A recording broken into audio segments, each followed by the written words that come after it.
take what I need, girl. I'll give it all for you.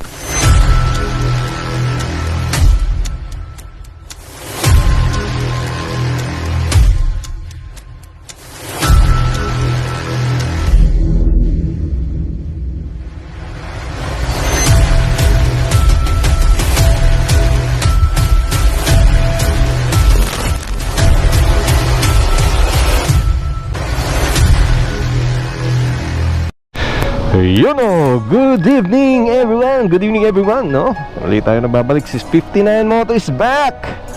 So ngayon, nandito tayo sa parking ngayon. Yan, nakikita nyo, joyride na naman tayo. Try natin bumiyahe guys ng mga kamoto ngayong gabi. So kailangan natin kumita ngayon dahil siyempre alam nyo naman medyo napagastos tayo sa mga nakaraang buwan. Kailangan natin kumayod ngayon, no? So guys, so today's vlog yan, as usual, biyahe na naman tayo. Ayan, may pumasok guys na booking, no, sa atin. So check natin, WCT Center to Taguig. So okay, try natin to. Dito lang naman to, malapit lang. So accept na natin to guys. Okay, so may pumasok na. So ayan o, samahan nyo ako sa gabing ito. Tayo ibiyahe. Okay, so pa-out lang natin sa trabaho guys. Ito, pupunta na tayo. So kung bago pa lang sa aking YouTube channel ay huwag kalimutan mag-subscribe, itap yung notification bell para updated ka sa mga bago nating i-upload mga kamoto, no? Okay, so para sa inyong video na to, no, kung balak nyo mag-apply sa Joyride para sa extra income, no, pwede nyo puntahan yung Facebook nila, bisitahin yung Facebook nila. Pwede kayong mag-online application doon, no, guys, para sa nagbabalak kumuha ng nagbabalak sumali sa Joyride, kasundo, no, motor taxi. Pwede kayong mag-apply sa online nila, Facebook. Okay, and don't forget to visit my Facebook page, no, 59 Moto. Pakibisita na lang po. Doon natin in-upload yung mga ibang videos natin sa Facebook page natin. Pakibisita na lang po. Ayan, pakitalo na lang po. Maraming salamat mga kamoto. Okay, so ito, pababa pa lang tayong parking. On the way na tayo dun sa pipick upin natin na passenger, which is dito lang sa WCT Center. Malapit lang sa atin guys, mga kamoto. Okay, samahan nyo ako sa gabing ito. Update ko kayo pag nandun na tayo sa ating pick up. Okay, let's go! So WCT Center, ito na. Dito na tayo. Sana dito na siya kaagad guys. Wait lang. Okay, so na-message na natin yung passenger natin. So yun, nakikita nyo, WCT Center. Nandito tayo sa harap. Ngayon, dito yan sa BGC Taguig. Saan ka banda kuya? Okay, so mali tayo. Ano natin mali. Ikot tayo guys. Isang ikot pa tayo. Mali yan tayo dito kasi one way. Pag one way mahirap na babalikan. Ikot ka talaga. Men's Tower daw. Mali nga tayo, no? So nakadalawang ikot na tayo guys. So nakapin siya dito, pero dun siya lumanda sa likod. May shakis dun alam ko dyan siya mali yung pin. Okay.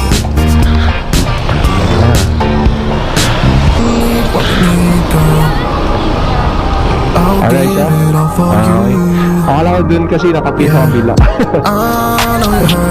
Oo, pero okay lang.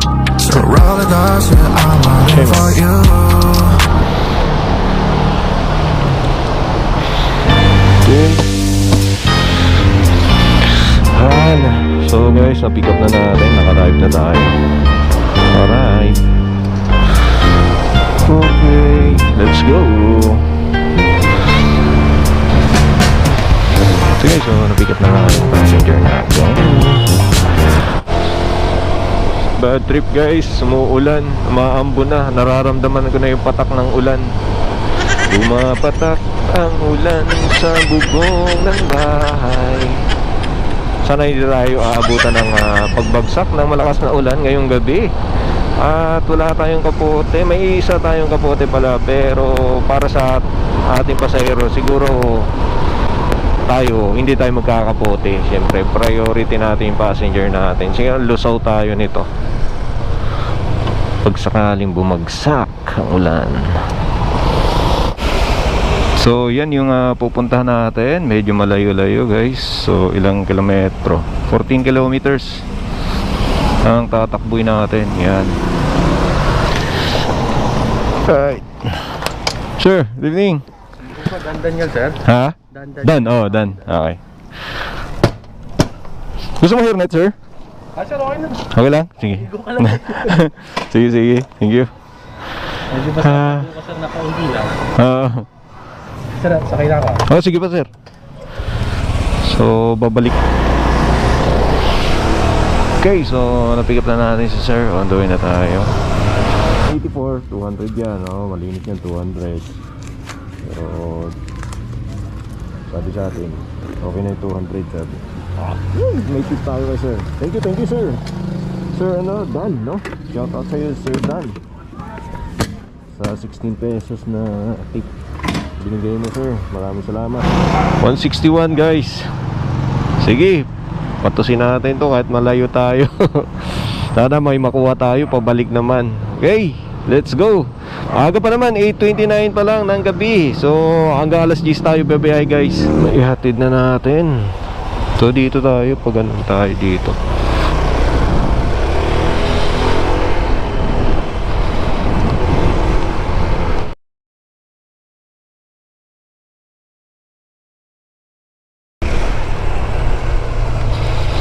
So ma'am,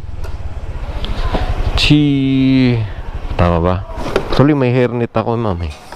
So hairnet, okay. Ito ma'am. Bayaran mo na po. Okay, sige. Gcash ka? Apo, may Gcash naman pa. Medyo malayo-layo guys, oh. Recto. Ayan. So 26 minutes. So possible nandun tayo around 9. Okay, so na-drop na natin yung passenger natin dito. Nandito tayo sa may Tutuban. Okay, so yan. Oras na 9:05. Sabi ko sa'yo, mga alas 9 tayo darating dito kasi maraming stoplight tayo na daanan. Grabe. Okay, so complete na natin ito guys. So magantay na lang tayo ng panibagong booking. 161. Hey! Okay, so yan na, Tutuban tayo. Tutuban Mall. Okay, so sarado na. Atin ay kay Cherry Babe. Ha? Valenzuela? May pick up agad dito? Ang pangalan? Aaron eh. Aaron sa akin, baka dalawa. Baka double booking. Di naman.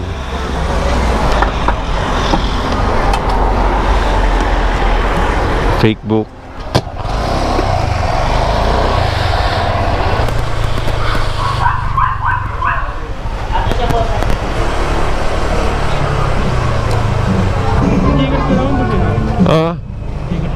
Sige, sige. Diyan, dito na. Okay. 103 ba? Apa. Okay, thank you. Thank you, sir. Okay, so na-Gcash na sa atin. 105 binayaran niya. May tip tayo, guys. 2 pesos.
natin ngayong gabi.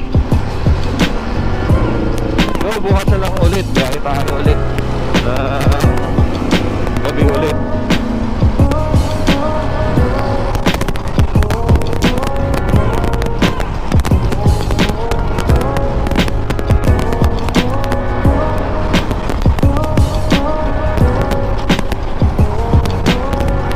Ang bibilangin kayo nakita.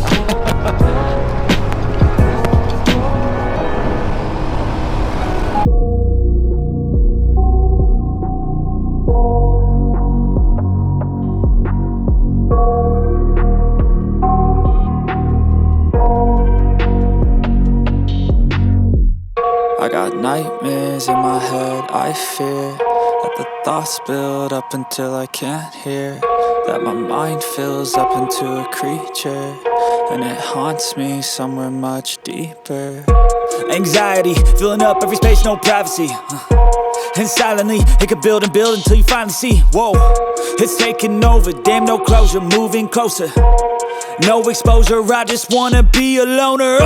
Some can't stay sober, looking over all their shoulders, like moving boulders just to get out of the home. It sucks, I've had enough, I don't wanna feel the stuck under the rug, all my problems that I shove. I got nightmares in my head, I fear that the thoughts build up until I can't hear, that my mind fills up into a creature, and it haunts me somewhere much deeper. I got nightmares in my head, I fear that the thoughts build up until I can't hear, that my mind fills up into a creature, and it haunts me somewhere much deeper.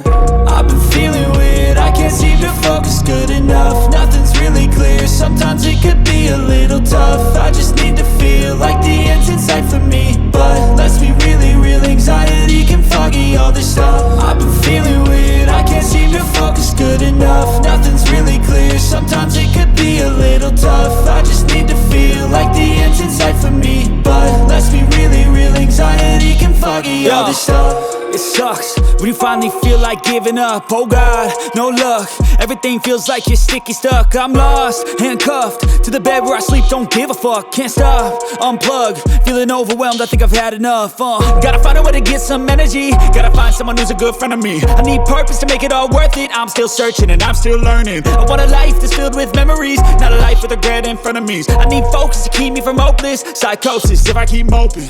I got nightmares in my head, I fear that the thoughts build up until I can't hear, that my mind fills up into a creature, and it haunts me somewhere much deeper.